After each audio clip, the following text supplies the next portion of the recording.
Why I gave Auntie an accent, I have no idea, but we're just gonna have to go with it.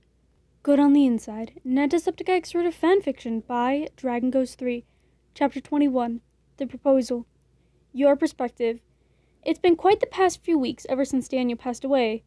Again, Dark Auntie is locked up in hell and is banished from heaven, and I got a new partner to guard the main temple with.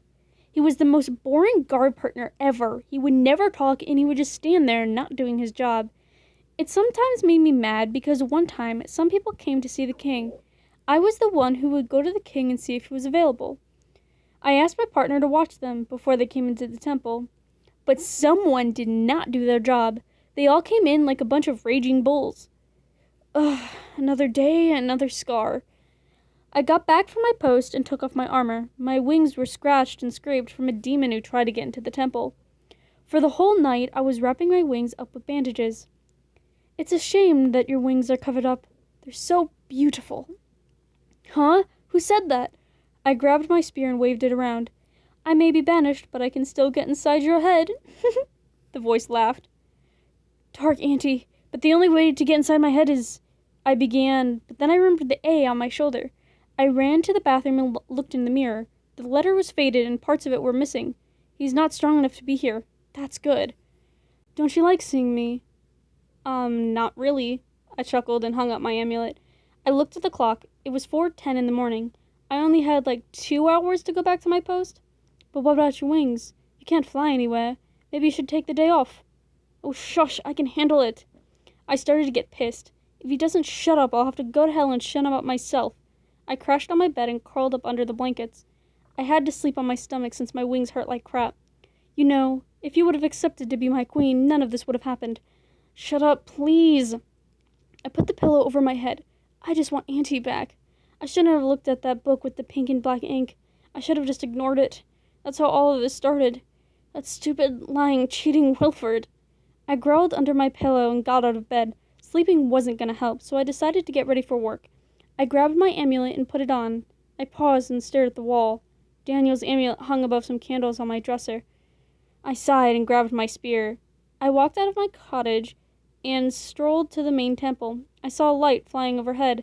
Hey, Light! I shouted. He stopped immediately. Oh, hi, Luna. Oh my gosh, what happened to your wings? He gasped and flew down to the ground. Oh, this? It's nothing. I hid my wings from Light so he wouldn't freak out as much. Oh, it's something. You can't fly and you can't move them. He walked around me, examining my wings. You need a day off, Luna, Light said sternly. What? No. I don't need a day off. I shook my head, but Light had to protest. Nope, I'm not changing my mind. Back to your cottage. He pointed back down the road. Fine, I sighed and walked back to my house. I opened the door and slumped onto the couch. Now what should I do? You could talk to me, Dark Auntie giggled.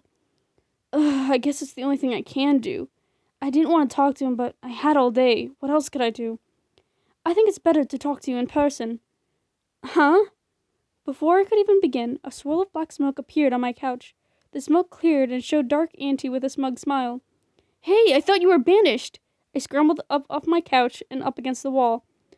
I searched for my spear or any kind of weapon that I had. Dark Auntie played with my spear in his hand.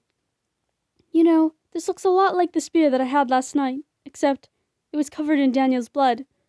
The last few words that he said made me sink to the floor. Such a shame, really. If he would just said yes to be my queen, Daniel would still be alive. He grinned and walked over to me. A tear ran down my face at the thought of Daniel. My face turned back to rage.